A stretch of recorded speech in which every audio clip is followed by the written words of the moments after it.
I'm here with Bill Doty, and first, just tell me what you're excited about. Well, first I want to thank you for having me on your podcast. I think it's really cool what you're doing for the city of Franklin and highlighting different aspects of our community. So I appreciate that. Thank you for doing that. So what I'm excited about right now, obviously, is the Christmas season, holiday season, Christmas with family. I love this time of year. Once Christmas is over, though, I'm ready for some warmer weather and get through all this the cold weather. But winter sports, that's what we're in right now. Basketball, girls and boys are rolling, wrestling's rolling, and swimming and diving too. So I'm excited for our winter sports season to really get going. Yeah. Okay, so what's new? Is there anything new with those teams? Well, with our wrestling team, we have a new head coach, Jim Tante. You recall Bob Hossman, Coach Hossman retired this past season, so we have a new wrestling coach, Jim Tante. Came here from Orange Central. Okay. Before that, he was at Perry Meridian, and he's won some state titles. He's had a lot of individual state champions, but he's also had, I think, 4 team state champions. So we're excited to have him on our staff. He's going to keep the tradition of excellence that Bob created. He's going to keep that rolling for sure. And we've already seen some really cool things from Jim. We did a Rage on the Stage. First time we've ever done had a wrestling meet in our auditorium. We had it on the stage. Oh, wow. It was really exciting. Really cool. It was fun. The kids really enjoyed it. We had a lot of kids come and support. A lot of high school kids come and support the wrestlers and the team, and it was a fun night. So yeah, it was exciting. They felt like they were in WWE. Oh yeah. And some of them started acting a little bit like that after if they'd get a pin or a win. They came up and pounded their chest a little bit, but it was fun. I mean, they didn't get out of hand or anything. All in good fun. Yeah, it was fun. So they competed against Jeffersonville and beat them. I think it was 54-15. Is what it was. So so things are off to a good start for Jim for the Jim Tante era. So, absolutely, and he was the one always, probably Coach Hossman's biggest competition, right? Always there, kind of head to head a lot, weren't they? Absolutely, and when Jim was at Perry Meridian, that was a big rivalry. Yeah. And I think now it's kind of revived itself as well with we just had Perry Meridian in for a dual meet 2 nights ago, and we lost 33-31. However, it was a great meet, great match. It came right down to the last couple matches, and it was exciting. And last year I think we didn't fare too well against them. So this year we had them on the ropes, no pun intended. But good things are happening for the wrestling team. Yeah, I'm sure you'll see a lot of their wrestlers again throughout the season. Yeah, well, and I think they are in our sectional and regional, so they're obviously in our conference now. Perry Meridian moved into our conference, and they're our 8th team in the conference now. Perry Meridian came in last year, was the first full year of all sports in the Mid-State Conference. So we will see them plenty. Yeah. Good. And so what teams? Not only in this season, but what teams at Franklin have seen recent success? Well, this fall, football, obviously. I think a lot of people are talking about the football team. Went 8-3 on the season, first winning record in over 20 years. Finally beat Whiteland for the first time in the last 22 meetings. 17 years it was. So So and we've had good players. Good, obviously you're one of those guys that came up through the program. We've had good teams. It's not to say that we've never had some good football teams and good football players. For whatever reason, we just haven't been able to get over the hump. And this year we did. I mean, a lot of senior leadership. So that was really great to see everything come together for Coach Call and his staff and the players this year. So what do you think made that team special, or if not, maybe special is not the right word, but what do you think took them over the hump? Well, senior leadership for one. I talked about that. I think the buy-in from everybody in the program to what Coach Call and his staff are teaching and talking about, the culture, they have all started to trust the process. They don't focus on wins and losses. For so many years, we've probably focused on wins and losses because we want it so badly, Mm-hmm. and that has not been a focus. It's trusting the process, trusting the preparation, Yeah. and then the wins started happening, and it's probably the difference this year, and we've seen that culture change a little bit. So That's interesting that you say that, because when I was helping with the freshman team a couple of years ago, we were the players were like, we want to win. There were some close games that we didn't walk away with, and the parents were the same thing, like, we want to win. What's going on? Yeah. So we went to Coach Call, and he was like, look, he's like, the freshman team with them, I want them all to have a good experience. I want to make sure, because there are a lot of people right now on that team that haven't developed yet. They're growing into themselves, and so he said, we want to make sure they all have a great experience. They all learn a lot about football, so make sure they all get in. Right? It's not all about winning and losing at that level, and so that rings true what you just said, in what he preaches and practices. Yeah, for sure. Some other teams that have had some recent success this fall, our volleyball team won the 7th straight conference championship. It's been a pretty good run for them. Our volleyball programs has always been strong. Cross country, both girls and boys qualified. They were semi-state qualifiers, so a lot of success there. Girls golf, conference champions. So just overall a lot of good things happening for this fall.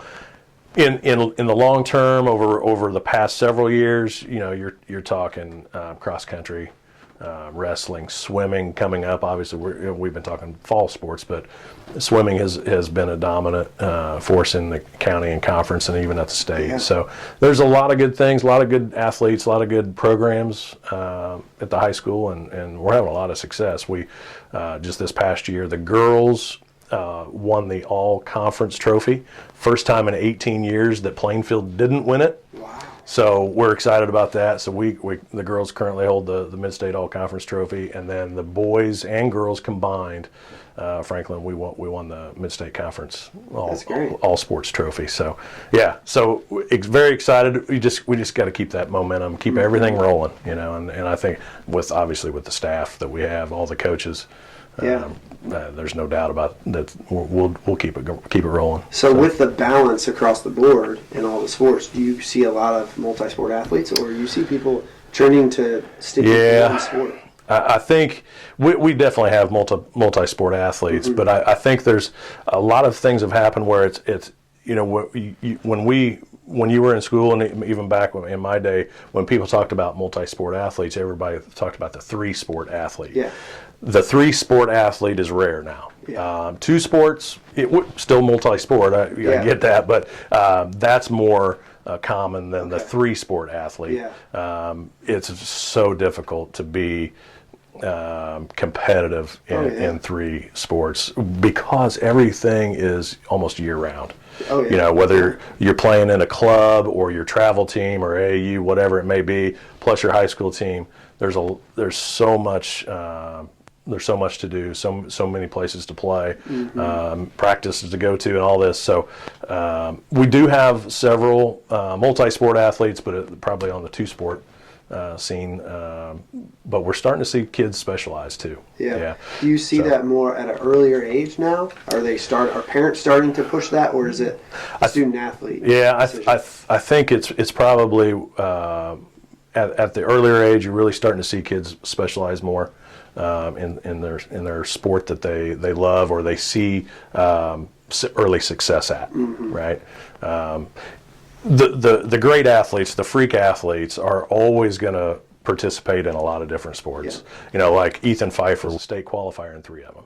And so those are the kind of kids that they can do it. They can compete at a very high level because of their athleticism. Yeah. Obviously they're driven to work at it, but they also have some God-given talent too.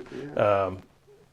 But trying to keep that up, he's not able to keep that pace up. There's no way. So the multi-sport athlete, it's becoming more rare. Yeah. Yeah. 7 sports at one time? Yeah, is that what you said? 4. Oh, he was in 4. In 4. I thought you said he dropped out of 4. He dropped the 4. Now he's still in 3. Yeah, that's still but of those 4, he was varsity letter winner in all those, and then qualified for state in 3 of them. So track and field, swimming, and cross country last year. So yeah, it's pretty cool. Yeah, That is incredible. yeah. So you don't see coaches, the high school coaches wanting their athletes to stick to one? A lot of them encourage? No, and they understand they need to share athletes. Yeah. You know, that's just not something that we want all of our kids to feel like they can do whatever they want. They can participate in all the sports that they want, or clubs or whatever it is. You know, we don't want to monopolize their time. Yeah.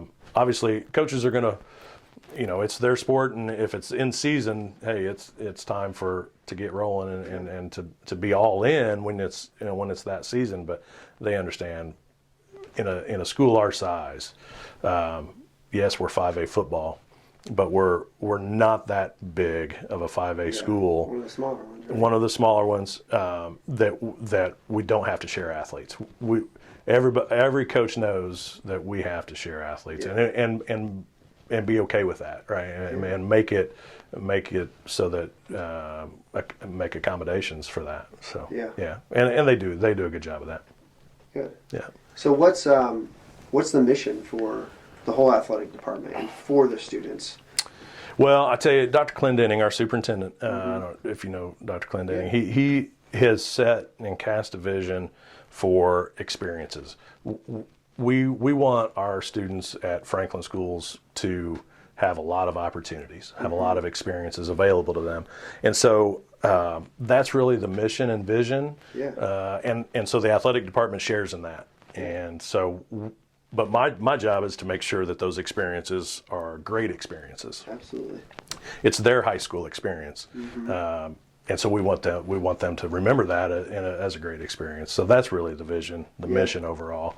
Yeah. I love that, because coming from, I've been, going through sports, those were amazing experiences, but it's not all about, like, how many people are going to get professional in sports, right? Right. So it's having that experience and making it a positive one is not only going to grow you as an athlete and have the opportunity to maybe go play in college, but make you just a more well-rounded person. And especially, like you said, and sharing those athletes and allowing them to do as many sports as they want. I always felt that I was a better student when I was busier with athletics. And I'm sure you probably preach the same thing to your students, is that if they're in a program, they're structured. Every day they have a set time of what they're doing. And so for me, that's how it always works. They're going to be more motivated. They're going to have better time management skills. Yeah. And it does pay off. And those life skills, we do see our athletes typically have a higher GPA and do perform well on SATs, and therefore have a little more opportunities for different colleges, different aspects as they move out of the high school and the secondary. Swimmers and wrestlers waking up at 4:45 in the morning and going and getting in a freezing cold pool, and that discipline carrying over to after high school and into professional life is huge. They through that discipline that you're talking about, through that they understand what it takes, that commitment level to really perform at a high level. You have to be committed not just to that practice routine, but all aspects of your life. Academics, your nutrition, nutrition and health, your strength training, relationships. When you're that busy, you have to work at some relationships and be a friend to people, and so it does take work. And so all those things, that's a commitment level that our athletes, we're starting to see that commitment level increase with all of our student athletes. Yeah, that's great. Yep. So what can Franklin, and I'm going to ask you first athletics, and then the city of Franklin after, but what do you think Franklin athletics could improve on? Well, this is my third year. I've been in this role, and this is not a shot at anyone before me. It's more of a shot at myself. I don't do a very good job, and I don't know that we're set up to do a very good job of recognizing our student athletes. And that's something this job, the being director of athletics, it's so task oriented and task driven because you're moving on from one event to the next, or all the admin work, contracts, and things like that. It's hard to do the fun stuff. Yeah. The fun stuff of recognizing kids and being at the games and really celebrating all of their highlights. I would like to be better at that. I would like for our athletic department to be better at that. Not all coaches are great at it either. Some have great social media presence and do a really cool job on that aspect. Some don't. It's kind of all over the board how we recognize our student athletes, and so that's something I really want to work on. Great. And not just the wins and losses. I'm talking about highlighting them as individuals, highlighting them as what they're doing in the classroom, their sportsmanship, characters, characteristics, absolutely. all those types of things that they are. I need to do a better job of that. Okay. So that's where I'd like to improve. Great, yeah. How do I go about getting that done? I don't know yet. I don't have a plan yet, but I know it is definitely something that it's a goal of mine, and we want to recognize our kids better. That's great. Yeah. And what about the city of Franklin? What do you think? Oh gosh, I improve on. Man, you're asking, but you're talking politics now. I don't want to do that. No, I'm just saying, we're all growing. Everyone's growing. Yeah. It's not necessarily a political question, Yeah, but no, I get it. maybe how we can. I guess let's just move it this way. How can the city of Franklin support you? How can the people like me help the athletic department, help the students, help the school? Yeah, and that is a great question, and to be honest, I don't know that I've given it a lot of thought up until now. And you asking this question, I go back to, for the past 10 or 12 years, I know our school board really worked hard, and the city of Franklin have worked hard to really work together, collaborate. There's been a lot of good stuff that has happened between the school and the city of Franklin.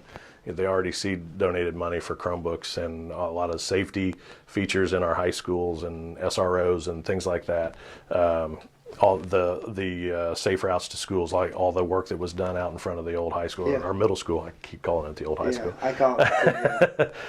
All that work out there and the roundabouts and just there's been a lot of good collaboration.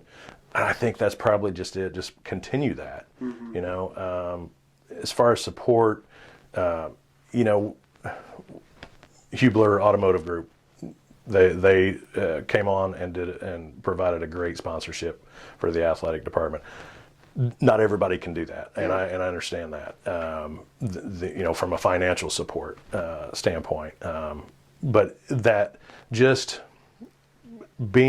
having the Franklin Athletics recognizing our kids, helping recognize those kids, bringing the high school kind of back into the city, so to speak. When I graduated in 1990 from what is now the middle school, and it always had that feel that it was the school building itself was still a part of the city, part of downtown almost. We would have, you'd be able to have homecoming parades and things like that. Well, you really can't do that now with the school where it is, and it's kind of hard and difficult to not see it as a separate entity from the city, and how do we make sure that we're able to support each other and highlight each other and recognize. So that's just it. Probably just continue the support that we've had in the past and working together. I think about like this Saturday we host Seymour. We host Hall of Fame swim meet all day, and then we host Seymour boys basketball at night. And there's the lighting downtown, all the lights and all the Christmas celebrations downtown. How can we combine, pull those two events together so that we're able to have everyone support both groups, right? Those are the kind of conversation. And I don't know how to do it. I don't have the answer yet.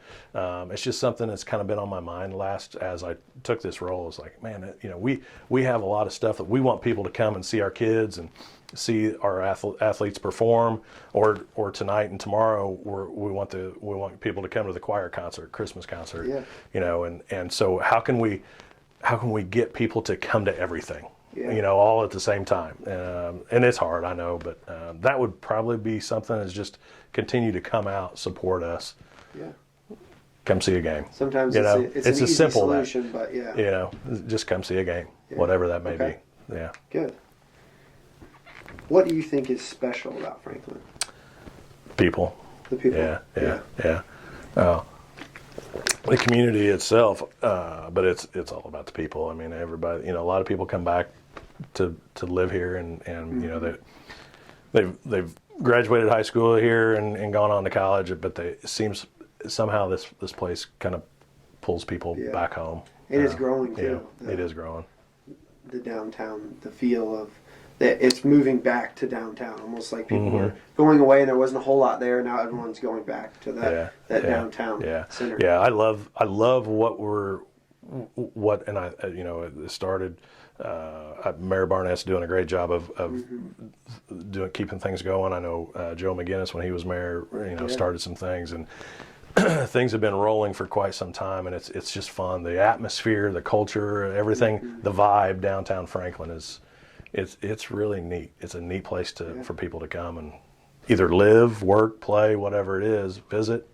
I think people, when they come and see it, they realize what a great place it is. Oh, absolutely. Yeah, I agree with you. So turning to you, what's something that you're proud of, or the one thing that you're the most proud of that most people don't know about you? Oh, well, people probably do know that I'm a husband and father, but that's what I'm most proud of. Yeah. I'm not saying I'm great at it. I'm sure you are. Well, I appreciate that, but I don't. Kids and wife would probably disagree at times, but that's what I'm most proud of. Yeah. Just being. I think about, when I was a kid in high school and then got out of high school, and just before I met my wife, I was just going nowhere, and then got married, and things just kind of took off. And obviously she's a big part of that, but raising kids, being a father, it is something to be proud of. I wouldn't change it. That's very cool. Yeah. What's the most memorable moment you've had so far at Franklin? Well, as director of athletics, probably the most memorable would be last year at the state swim meet. Jacob DeStramp was awarded the Mental Attitude Award, and so one of the assistant commissioners for the IHSAA called me during the meet, and it was so loud I could barely hear, and so I had left the pool and natatorium and took her phone call, and she said, I need you to notify the parents that Jacob has been selected, and here's what you need to do. You need to bring him downstairs to this room, and so I was the one that actually got to see their face, Mom and Dad's, Kevin and Lori's face, when I told them that Jacob was going to be honored with that Mental Attitude Award. And man, there's times I still get choked up about it. Oh my gosh, because it's about scholarship. It's about their community service and their athletic ability. I mean, it's everything about that kid that the parents already know, right? It's like a validation for the parents. And Lori, when I told her, I said, you try to keep it between us. I'm trying to be discreet about it because I don't want everybody in the stands to know yet. Yeah. Right? It's supposed to be announced and kind of it's a big deal. So I had to kind of keep it quiet, but man, it was really exciting for me to share that news with them and to see their look on their face and obviously how proud they were. Yeah, and Jacob. that's a huge stage. Oh yeah. To be, I mean, you think of, because I swam in high school too, so when you think of people cheering for their team, those are wrestling and swimming. For me, I think of those because they're the ones that get up so early. They're so committed to there's so much that goes in. I'm not saying other athletes aren't, but it's almost like fanatical. Yes. And so the swimmers that don't go to state are in the crowd with their crazy parents that get up that early too. Yeah. And they're all screaming so loud from how many different high schools are there. And so it's a huge stage to be honored on that stage. Is incredible. Yeah, it was incredible, and that's probably been the highlight is going to the various state competitions. Our IHSAA, our state organization, does a great job of putting on the state tournament series in whatever sport you're talking about. Yeah. You know, the swim meet, I had never been to one. I've been to a swim meet and never been to the state meet until I became director of athletics here. And wow, what an event. Yeah. I mean, it's thrilling, you know, to watch them, because at that level, it is so competitive and so close, and they're fast, and they're setting state records and national records at times. It's really, really neat to see. And so, yeah, you're right. To see Jacob win that on that stage was special. Yeah. So before I ask you the last two questions, I just want to recognize you and thank you for your service and for the leadership that you provide. And I appreciate that. I can tell that you've put in a lot of time in working on the varsity club and trying to engage with the community. And so I want to recognize you for that. Well, I thank you for that. Yeah. And with your help, we're going to keep pushing along, and we're going to make Franklin great. You know? Absolutely. Yeah. Thank you. Yeah. So the last two questions. One is, let's say it's your last day. You've accomplished everything you want to accomplish. I ask this to everyone. So you've accomplished everything you want to accomplish. You won state championships. You've done all the stuff that you hope. You've grown. You're integrated in the community. What impact do you hope to have left? Let's say no one remembers the state championship. Yeah. What impact do you hope to have left on your athletes, on your coaches, and on your family?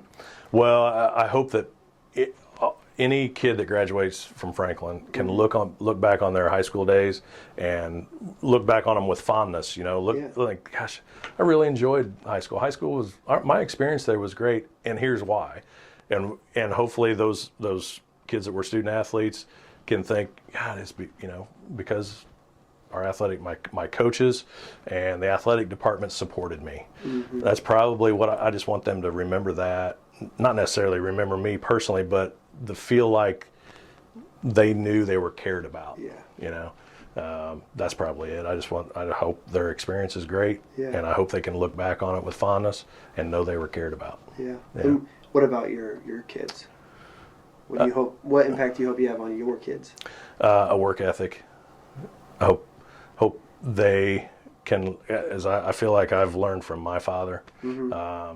A work ethic that you're never too important to do something for anyone. You know, and no matter what it is, it's a job that needs to be done, so you might as well do it. And I hope my kids they respect that and can see that, and that's how they're going to work through their life. You know, that's what I just want a work ethic instilled in them. That's amazing. Yeah. And the last question is, what's your definition of leadership, or what makes a good leader? A good leader, well, some terms I guess I would use to describe a leader would be supportive of, we've used that word quite a bit today, supportive, serving, a servant leader, highly committed. I would say somebody that can cast a vision to an organization that they're leading, to a group of people, cast a vision and ensure that that group, that organization shares in that vision. You know, if there's a gap there, then that falls on the leader. You know, if they don't share in that vision, that responsibility ultimately lies with the leader. So I think casting that vision, ensuring that they share in that vision, and then once that's done, I think the leader it's on them to support, empower everybody to do what they need to do, whatever their job is. Just basically more of a support role at that point, and serving them whatever their needs are. Yeah, the leader takes the first step, but they take everyone else and bring them with them, right? I think that, to me, that's what it is. I don't know I have a working definition, one line, you don't write sentence. Been in classes to do that, but but so I guess that's what rings to me. Great. Well, thank you for coming. Appreciate that. Thanks for having me on, man. All right, good to see you.